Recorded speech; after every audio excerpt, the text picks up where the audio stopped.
Welcome to the Deep Dive by 5W Media. Today, we're really diving into sustainable parenting practices. Yeah, we've looked through quite a collection of articles, discussions, and our goal really is to pull out the most useful, interesting bits for you. Kind of a shortcut to getting informed on this really important topic. Exactly. We know you're keen to learn, you want it quick, but also thorough. Right, you appreciate seeing different angles, getting those aha moments, but, without feeling totally overwhelmed. So today, we're aiming to help you navigate eco-conscious parenting.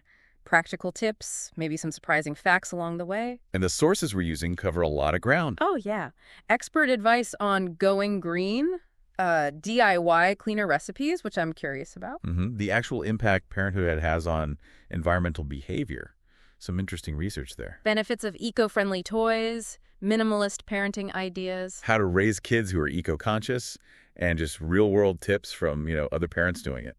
Okay, so the big picture. It's about how we as parents, or maybe future parents, can make choices that support a healthier planet for our kids. And it's definitely not just a trend, is it? It feels more like a fundamental shift for many families. It really does.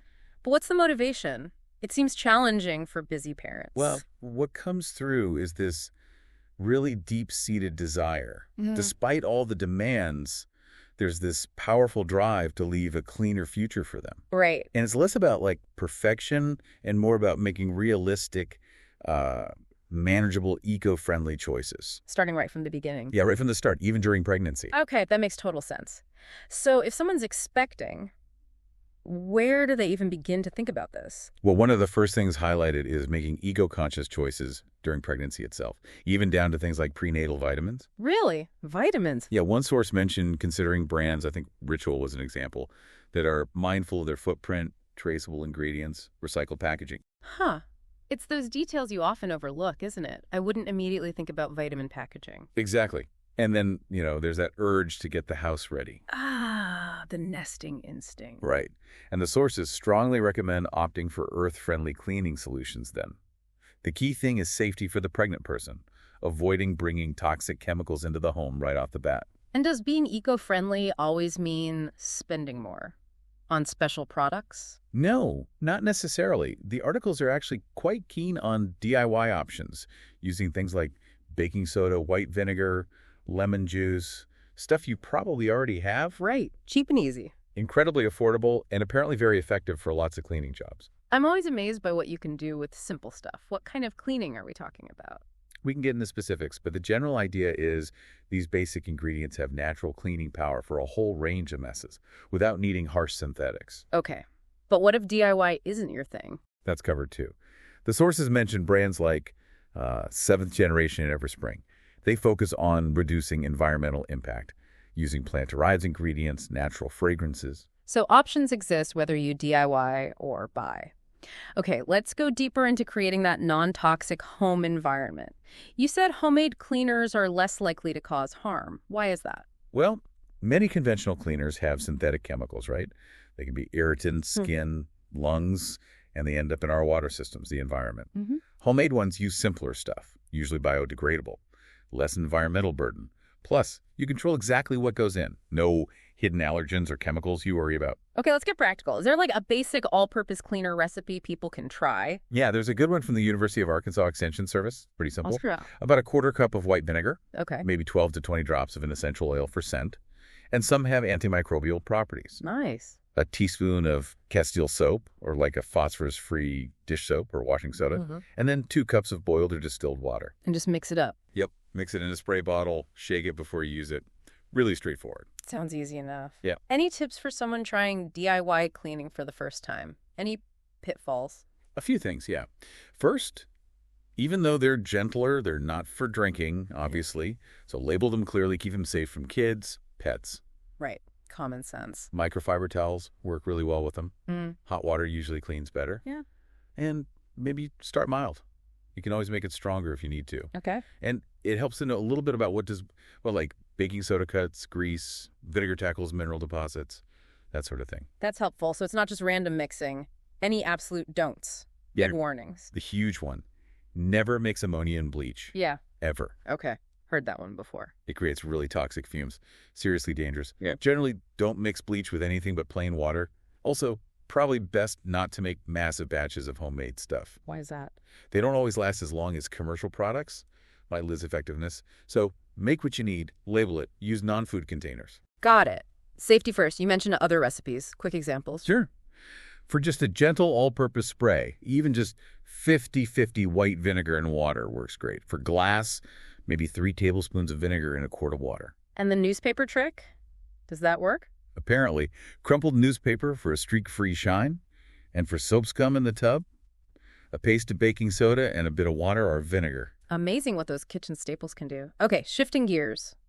From cleaning the house to caring for the little ones in it, sustainable baby care. Yes, this is a big area. The focus here is choosing products free from stuff like parabens, phthalates, dyes, synthetic fragrances, for wipes, sunscreen, soaps, lotions. Toothpaste too. Toothpaste too. Basically anything that goes on the baby's skin or in their mouth. And what are some easy swaps people can make, like practical things? Reusable swim diapers are a really good example. More eco-friendly than disposables, obviously. But they often come in adjustable sizes, too. Oh, so they grow with the baby. Saves money. Exactly. Cost-effective in the long run. Okay, let's tackle the big one. Cloth versus disposable diapers. What's the verdict from the sources, environmentally speaking? Complicated. There are points on both sides. Disposables mean landfill waste, manufacturing impacts. Huge amounts of waste. Huge. But washing cloth diapers uses water and energy, so it's not clear-cut. So how do you make cloth more sustainable then? Well, the sources suggest things like buying secondhand cloth diapers that are made to last. Air drying them saves a ton of energy. If you have the space and weather. True. Using them for multiple kids helps spread the impact. And some places have diaper services now that wash them efficiently, even compost them.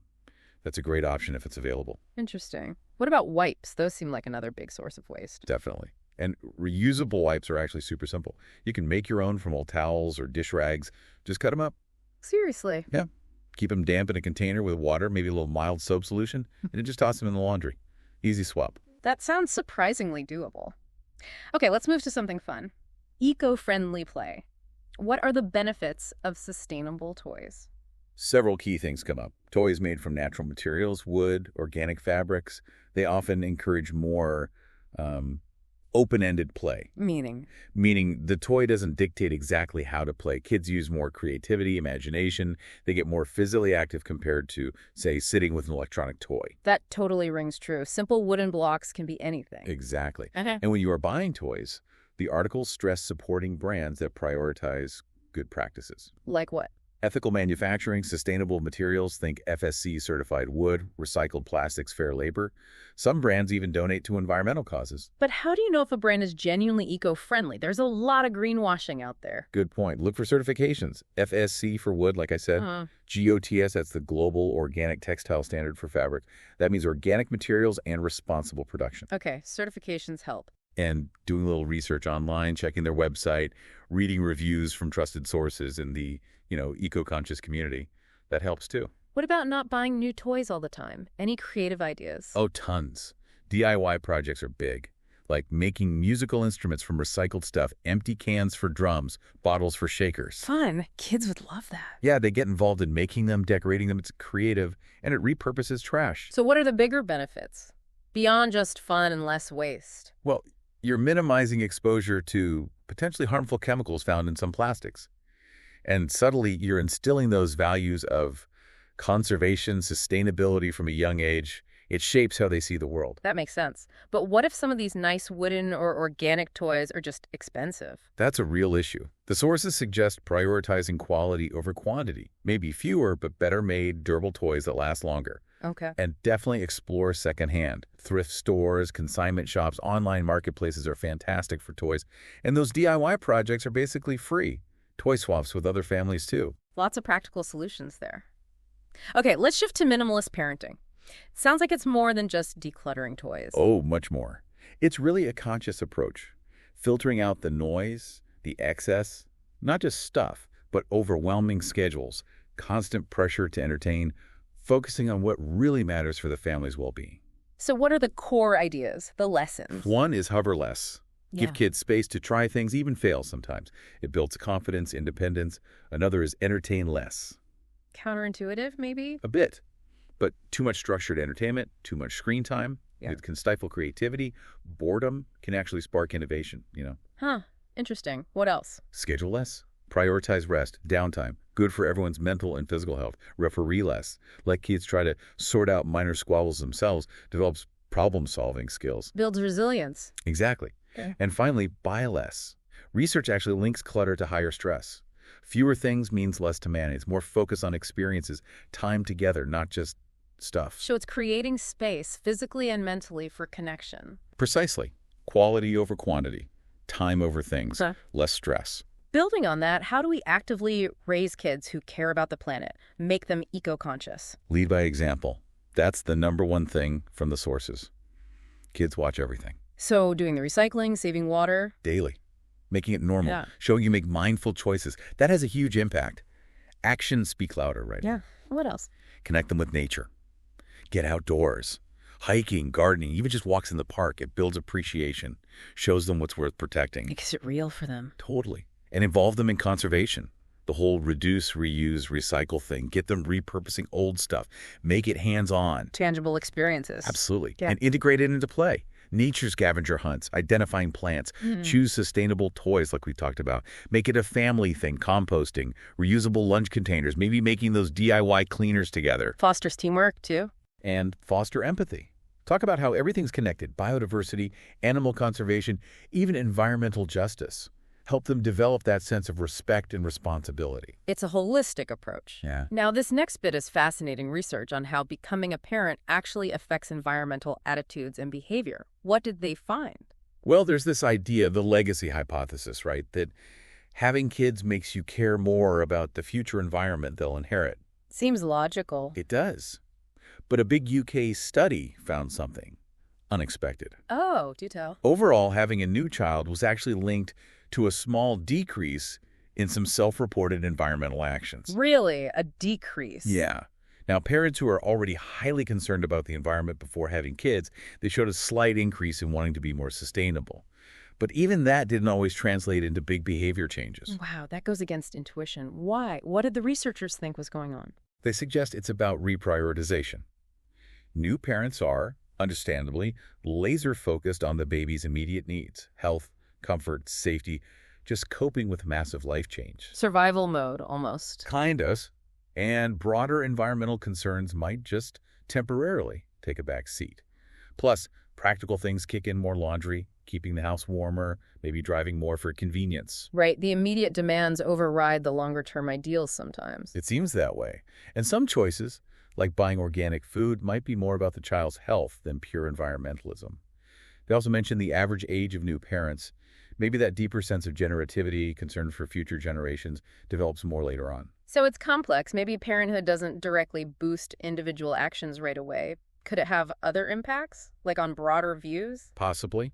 The research hints that while daily habits might not shift much initially, parenthood could influence support for bigger climate policies or political choices down the line.